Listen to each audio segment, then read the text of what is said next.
જ્ઞાત છતાં અજ્ઞાત રહસ્યની આસપાસ. સુપુષ્પ ઉપવનની નજીકમાં જ આવેલા એ મંદિરના પ્રવેશદ્વારમાં બેઠેલા રાજવી ઉદય અને વસંતક જાણે અમૃતની પ્યાલી પી રહ્યા હોય એવા રસપૂર્વક અંદર ચાલી રહેલા બે સખીઓનો વાર્તાલાપ સાંભળી રહ્યા હતા. મંદિરમાં પ્રવેશ ન મળતા બીજે ચાલ્યા જવાનો પોતાનો અભિગમ હોવા છતાં વસંતકના આગ્રહથી ત્યાં જ રોકવાનો લીધેલો નિર્ણય ખૂબ ખૂબ લાભકારક નીવડ્યો એમ વછરાજને એ વાર્તાલાપ સાંભળતા જણાઈ રહ્યું હતું. સખી પદ્માવતી અને વિપ્રપુત્રી વચ્ચેનો વાર્તાલાપ પૂરો થતાં જ વછરાજ વસંતક વચ્ચે વાર્તાલાપ શરૂ થયો. વસંતક વછરાજને કહ્યું, રાજવી, બે સખીઓ વચ્ચેનો વાર્તાલાપ તો આપે સાંભળ્યો ને? આપણે અન્યત્ર ચાલ્યા ગયો તો આવો વાર્તાલાપ સાંભળવાથી વંચિત રહ્યા ગયા હોત ને? આ વાર્તાલાપનું શ્રવણ હજારો નિરાશાઓની વચ્ચે ટગમગતી એક અમર આશાનું કિરણ દર્શાવી જાય એવું નથી? આ ભગવાન યુગાદિનાથના ધ્યાનમાં મગ્ન બનીને આ વનવાસ વિતાવી રહ્યો છે, જ્યારે આ પદ્માવતી આપના ધ્યાન પાછળ વનવાસનો કાળ પસાર કરી રહી છે.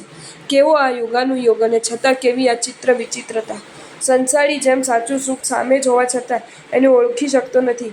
બરાબર આવો જ ઘાટ આ પદ્માવતીનો છે. આપ આટલા નજીકના સ્થાનમાં અને અત્યારે તો માત્ર એક દિવાલના અંતરે હોવા છતાંય આપણે ઓળખી મળી શકતી નથી. આ વિધિની નહીં તો કોની વિચિત્રા ગણી શકાય? વત્સરાજે કહ્યું, વસંતક, આવી ધૂધાડી આશાઓ દ્વારા મને શા માટે ખોટી ખોટી લાલચમાં લપેટે છે? શું દુનિયામાં હું જ એકમાત્ર વત્સરાજ છું?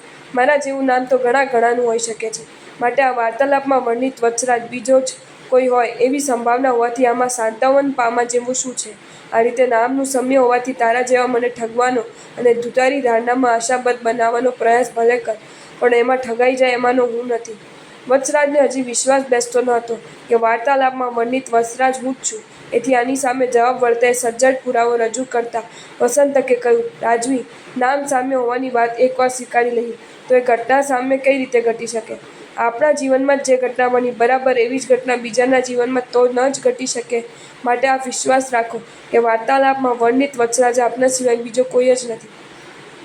વસંતકની આ યુક્તિસંગત વાતનો જરાય પ્રતિકાર વત્સરાજ કરી શકે એમ ન હતા. એથી આ વાત પર જ પડદો પાડી દેવાની ઈચ્છાથી એમણે કહ્યું, વસંતક, આપણે આ બધી શી પંચાત? સાંધ્ય પૂજાનો સમય થવા આવ્યો છે અને બ્રહ્મચર્યપૂર્વક સાધના કરી રહેલા મારા માટે તો વિશેષ રીતે આ જાતની સ્ત્રી કથા વર્જ્ય ગણાય. માટે ચાલ, આપણે રત્નશૈલ પર પહોંચી જઈએ અને પૂજાક્રમ જાણી લઈએ. મંદિરની બહાર બેઠેલા વત્સરાજ વસંતકની આસપાસ ફરી રહેલી ચંપકવાળાએ પદ્માવતી પાસેનો ચિત્રપટ અનેકવાર નિહાળ્યો હતો. એમાં જે રાજકુમાર ચિત્રિત હતા એની સાથે વસંતકની સાથે આવેલા અતિથિનો આકાર ઘણી બધી રીતે મળતો આવતો હતો. ધારી ધારીને એ અતિથિને જોયા બાદ તો ચંપકમાળાને એવી ખાતરી થઈ ચૂકી હતી કે આ અતિથિ જ ઉદયન હોવા જોઈએ, જેનું ધ્યાન મારી સ્વામીની પદ્માવતી કરી રહી છે. આથી પોતાની ધારણા સાચી હોય એવી પ્રતીતિ અને વત્સરાજ વસંતક વચ્ચે થયેલા વાર્તાલાપ પરથી પણ થવા માંડી. છતાં વધુ પ્રતીતિ પામવા ચંપકમાળાએ વસંતકને પૂછ્યું, આર્ય, આપની સાથે પધારેલા અતિથિનો પરિચય આપશો? એમના નામને કઈ અક્ષરાવળી શોભાવી રહી છે? વસંતકે ચંપકમાળાને જણાવ્યું કે તારી સ્વામીની પદ્માવતી દિવસોથી પૂજારણના પહેરવેશમાં જેમની પૂજા કરી રહી છે એવા જ છે કૌશાંબીપતિ વત્સરાજ ઉદયન. પોતાની ધારણા સાચી ઠરતા જ હર્ષાવેશમાં આવી જઈને ચંપકમાળા દોડતી દોડતી મંદિરમાં પ્રવેશી ગઈ અને એણે એકી શ્વાસે પદ્માવતીને કહ્યું કે સ્વામીની આપ મનમાળાના મણકે મણકે જેનો અજપા જાપ અહોનિશ કરતા રહો છો એ વત્સરાજ ઉદયન આજે આપણા અંધાર્યા અતિથિ બન્યા છે. માટે આપ અવિલંબે બહાર પધારો અને અતિથિ સત્કાર કરવાનો લાવો લો. ચંપકમાળાની વધામણી અકાળે આંબા ફળ્યા જેવી અને અંધારે અમૃત વેગ વરસ્યા જેવી હતી. એથી પદ્માવતી આનંદી ઉઠી. એને થયું કે મારી ચિત્રપટ પૂજા ફળી ખરી. આનંદમાં ગાંડી પીળી બનેલી અને વિપ્રપુત્રીએ કહ્યું, સખી ચાલ, તું પણ ચાલ.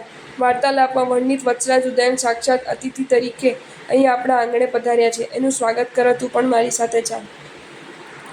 વિપ્રપુત્રીએ કહ્યું, આ સખી પદ્માવતી, તારા આગ્રહથી મેં પણ દર્શન તો કરી, પણ તારી આ વિનંતી હું કઈ રીતે માન્ય રાખી શકું? મારે મારા પતિ સિવાય અન્ય કોઈ દર્શનીય જ નહીં હોઈ શકે. એ તો તું સમજી શકે એમ છે. માટે તું અતિથિ સત્કાર કરીને પાછી ના આવે ત્યાં સુધી હું મારી સખી સાથે અહીંયા જ બેઠી છું. પદ્માવતી હર્ષોન્માદ સાથે મંદિર બહાર નીકળી ગઈ. મંદિરમાં એકાંતનું વાતાવરણ ઊભું થતાં વિપ્રપુત્રી જે ખુદ વાસવદત્તા જ હતી, એણે પોતાની સખી કાંચનમાળા સમક્ષ કપટના બધા જ પડદા ખુલ્લા કરી દેતા કહ્યું, કાંચનમાળા, તને ખબર ન હોય તો કૌશાંબીમાં આગ લાગ્યા પછીની અને આગ કઈ રીતે લાગી એની ઘટના ટૂંકમાં તને કહી સંભળાવું. એ આગ આકસ્મિક ન હતી, પણ પૂર્વ આયોજિત હતી. આની પાછળ પણ કારણ હતું. સ્વામીનાથ રાજકાતમાં રસ લેતા ન હતા. બીજી તરફ શત્રુ રાજાઓ કૌશાંબીનો કોળિયો કરી લેવાની તક તડપી રહ્યા હતા. એથી રાજવીને યુક્તિપૂર્વક રાજસભામાં હાજર કરીને મંત્રી યોગેન્દ્રે અંતઃપુરમાં જાણી જોઈને આગ લગાડાવી અને મને બચાવવાના બહાને તેઓ આગમાં કૂદી પડ્યા. બહાર દેખો તો એવો જ છે કે મંત્રીશ્વરને એ આંખ ભરકી ગઈ, પણ ખરી રીતે તો મંત્રીશ્વર અંદર જીવતા હતા.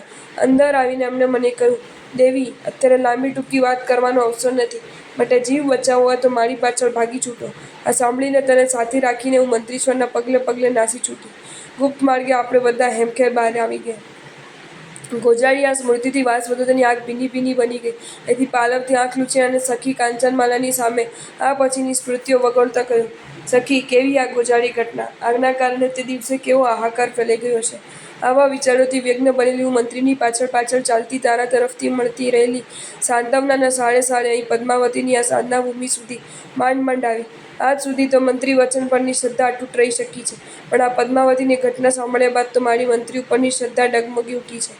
મને એમ થાય છે કે મંત્રીને મેં શું બગાડ્યું કે આમ પદ્માવતીને મારી શોક્ય સપત્ની બનાવવા માંગે છે. આ માટે જ, એટલે પદ્માવતી મારી શોક્ય બને એ માટે જ એને શંકરા યોગિનીની સાધીને આ જાતના માયાના દાવપેચ ખેલવા માંડ્યા છે. મને એ સમજાતું નથી કે મંત્રીને આવી દુર્બુદ્ધિ કેમ સૂચ્યો છે. અંતઃપુરમાં આગ અને સ્વામીનું વનગમન, આ અને આવા અનેકવિધ વિપાકો ખેંચી લાવીને મંત્રીએ મારું, સ્વામીનું ને કૌશાંબીનું જ્યાં હિત સાધવા માંગતા હશે તો એ તો મને જરાય સમજાતું નથી. વાસવદત્તાનો રોષ અસ્થાને હતો. એથી કંચનમાળાએ એને સમજાવતા કહ્યું, સામાન્ય માણસોના કાર્યારંભ દ્વારા જ એની ફલશ્રુતિનો ખ્યાલ આવી શકે છે. જ્યારે જે અસામાન્ય માનવો હોય છે એમના કાર્યારંભની ફલશ્રુતિ એમને કંઈ એમ કળાઈ જતી નથી. આ માટે તો અપેક્ષિત ભાવિની રાહ જોવી પડતી હોય છે. મંત્રીશ્વર યોગેન્દ્ર આવા અસામાન્ય પુરુષ છે. એમના મન વચન કાયાના યોગો હંમેશા કૌશાંબીના હિતમાં જ વ્યાપારિત હોય છે.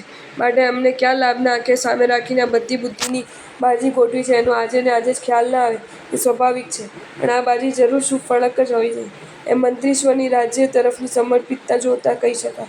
માટે ધીરજના ફળ મીઠા આરોગવા હોય તો આમ ઉતાવળા થવાની જરૂર નથી. બીજી પણ એક વાત, વત્સરાજની સાથે જો પદ્માવતીનો સંયોગ થશે તો તારો પણ સંયોગ વહેલો મોડો થયા વિના નહીં જ રહે. એથી આ તો તારા માટે શુભાવહ યોજના ગણાય. માટે પદ્માવતીના આ પરિણયને તો તારે સહર્ષ વધાવી લેવું જ રહ્યું. આ કાંઈ મારો જ મત નથી, તારા પિતાજીનું પણ આવું જ માનવું છે. વાસવદત્તાને સખીનું કથન કંઈક રૂચ્યું. એથી એણે થયું કે મંત્રીના માર્ગદર્શન મુજબ આટલી યોજના પાર પડતા મારે જે કંઈ સહન કરવું પડ્યું એને જો નિષ્ફળ ના બનવા દેવું હોય તો હવે પછી પણ જે કંઈ સહન કરવું પડે એ સહર્ષ સહી જ લેવું જોઈએ. આટલો નિર્ણય મનોમન કરી ચૂકેલી વાસમાં મન આશ્ચર્યની વાત એ હતી કે મારા પિતાજીનો આવો પ્રતિભાવ આ કંચનમાળા કઈ રીતે જાણી શકે. એથી એમણે પૂછ્યું કે સખી, અહીં બેઠે બેઠે તું કઈ રીતે મારા પિતાજીનો મનોભાવ કરી ગઈ? શું તું સર્વજ્ઞ છે? પ્રહારાત્મક પ્રશ્નનો જવાબ વાળતા કાંચનમાળા એક પત્ર રજૂ કરતા કહ્યું, લો આ પત્ર. તમારા પિતાજીનો આ પત્ર આજે જ આવ્યો છે. આ વાંચશો તો બધો જ ખુલાસો થઈ જશે. વાસવદત્તા આશ્ચર્યચકિત બની ગઈ. કાંચનમાળા પાસેથી પત્ર લઈને ઉત્સુકતાપૂર્વક ધીમા સાદે વાંચવા માંડી. એમાં સ્પષ્ટ અક્ષરોમાં રાજવી ચંડ પડ્યો તે પોતાને ઉદ્દેશીને લખ્યું હતું કે, વત્સા, યોગેન્દ્ર દ્વારા બધી વિગત મને જાણવા મળી ગઈ છે. અત્યારે તું વનવાસ બેઠી રહી છે, પણ ધીરજના મીઠા ફળ તને ચાખવા મળશે જ. મંત્રીએ તને ખાડામાં નાખી દીધી એવો ખેદ તું કરતી નહીં. મંત્રીશ્વર કદાચ પદ્માવતીને તારે શોક્ય બનાવવા માંગતો હોય તોય તું પદ્માવતીને એક સખી તરીકે સહજ સ્વીકારી લેજે. એમાં જ તારું અને કૌશાંબીનું હિત સમાયું હશે. બીજું, કૌશાંબીના સામ્રાજ્યને પાંચાલપતિની પકડમાંથી મુક્ત કરવા તારા ભાઈઓ પાલ અને ગોપાલ પણ સૈન્ય સાથે સજ્જ બનીને રવાના થઈ જ ગયા છે. માટે આ અંગે નિશ્ચિંત રહેજે. અમે કુશળ જ છીએ, પરંતુ તારા ખુશખબર તું જણાવતી રહેજે, જેથી અમારી કુશળતા વૃદ્ધિંગત બનતી રહે. આ પત્ર પઠન પછી વાસવદત્તાનો મંત્રીશ્વર પરનો ગુસ્સો ગાયબ થઈ ગયો. એને થયું કે મંત્રીશ્વર જે કંઈ પણ કરતા હશે એ કૌશાંબીના હિતમાં જ હશે. એ વાતમાં હવે કંઈ જ શંકાને સ્થાન નથી. આ મંત્રીશ્વર પર પુનઃ ભક્તિભાવિત બની ઉઠેલી વાસવદત્તાએ એક નિસાસો મૂક્યો. હા, પણ મારા એ આર્યપુત્ર અત્યારે ક્યાં હશે? એનો તપ તો સકુશળ ચાલતો હશે ને? આ રીતે એક શોકાકુલ બનેલી વાસવદત્તા જ્યાં નિસાસા પર નિસાસા નાખી રહી હતી ત્યાં જ વિષાદથી નંખાઈ ગયેલું મુખ ધરાવતી પદ્માવતી મંદિરમાં પ્રવેશીને નીચે પછડાઈ ગઈ.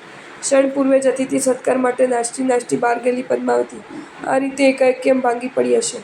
આ વિચારમાં ખોઈ ગયેલી વાસવદત્તા પોતાની મનઃ પીડા વિસરી ગઈ અને પદ્માવતીની પીડાને પોતાની પીડા માનીને શોકાકલ બનીને પૂછી બેઠી, પદ્માવતી, થોડી વાર પૂર્વે તો તારા મુખમંડલ પર પ્રસન્નતાના પંકજ ખીલી ઉઠ્યા હતા, ત્યાં અત્યારે કાળી મેષ શાહી ઢોબાઈ કેમ ગઈ?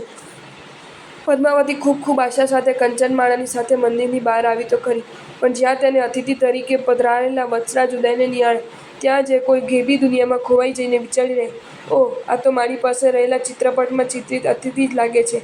મારો ચિત્રપટ હાલતો ચાલતો બનીને પ્રાણ પ્રતિષ્ઠાપૂર્વક અહીં આવીને ખડો થઈ ગયો છે કે શું?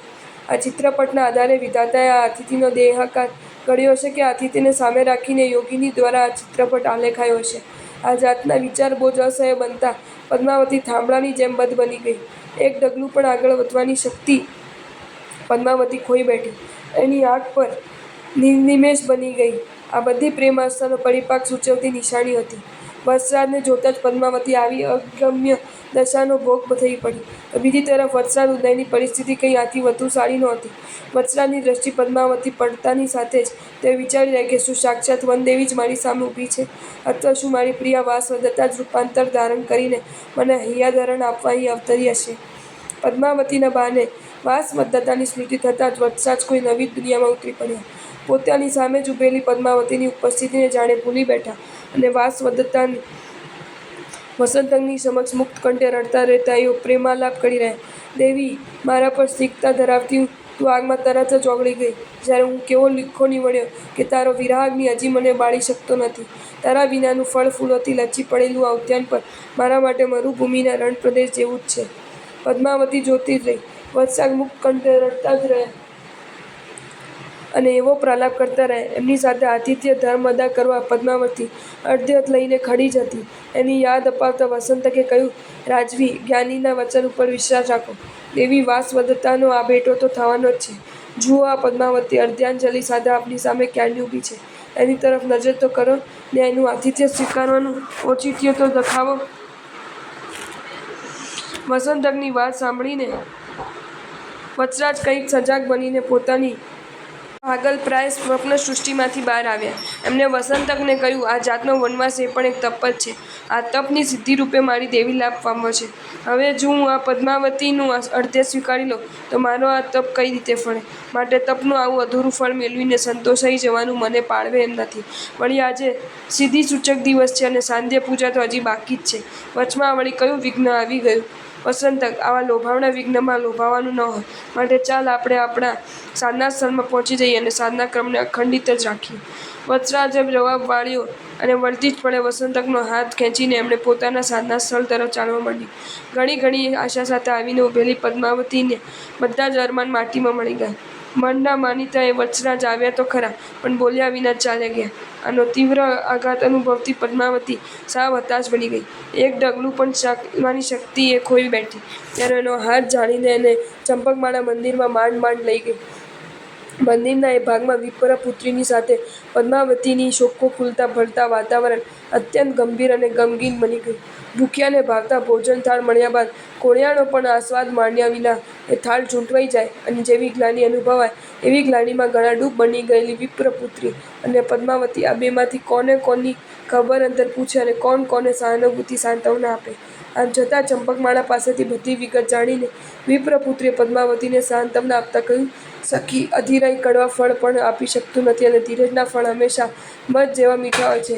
માટે અતિશ બની જવાની જરૂર નથી. આશા રાખ, સૌ સારાવાણા થશે. પદ્માવતી પછડાતા પગલે પોતાના સ્થાને જવા રવાના થઈ. એની પાછળ પાછળ વાસવદત્તાએ પણ ચાલવા માંડ્યું. ચંપકમાળા પદ્માવતીનો પડછાયો બનીને આગળ ચાલતી હતી.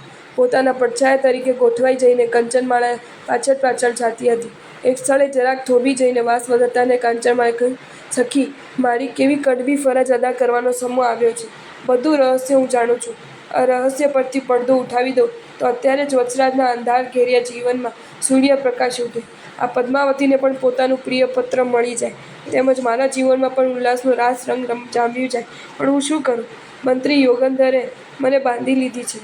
મારું બહુ બંધાયેલું છે. એથી એમના નરકાળની ઉપરવટ જઈને આ રહસ્ય ઉદ્ઘાટન અંગે એક અક્ષર પણ હું બોલી શકું એમ નથી. બાકી ચંપકમાળાની વાત સાંભળ્યા પછી તો હું છાતી ઠોકીને એમ કહી શકવા સમર્થ છું કે અતિ વત્સરા જાતે જોવા જઈએ અને વસંતની સાથે તેઓ આટલામાં જ ક્યાંક યુગાદિનાથ ભગવાનની આરાધનામાં તલ્લીન બનીને કાલ યાપન કરતા હોવા જોઈએ. મારી પરિસ્થિતિ ચાવી હાથમાં હોવા છતાં રહસ્ય મંદિરની બહાર જ ભક્તોને ટળવળતા રાખાવા જેવી છે. પણ શું કરું? હું મંત્રીને પરવશ છું. થોડી વાર બાદ વિરામ કુટીર આવતા જ વિપ્રસૂતા તરીકે હજી સુધી ઓળખાતી વાત્સવદત્તાએ અને બીજી તરફ પદ્માવતીએ પોતપોતાની સખી સાથે આરામ માટે અલગ અલગ કુટીરમાં પ્રવેશ કર્યો. ત્યારે સૂર્ય આથમવાને થોડીક વાર હતી, છતાં પદ્માવતીના અંતરાકાશમાં તો અમાસી અંધકાર છવાઈ ગયો હતો. જ્ઞાત છતાં અજ્ઞાત રહસ્યની આસપાસ પણ એ અંધારું છવાતું જતું હતું. જો તમને આ વિડીયો ગમ્યો હોય તો આ વિડીયોને લાઇક કરો અને શેર કરો અને આવા જ નવા વિડીયો જોવા માટે જૈન ફેક્ટ્સ એન્ડ સ્ટોરીઝની ચેનલને સબસ્ક્રાઇબ કરો. ધન્યવાદ.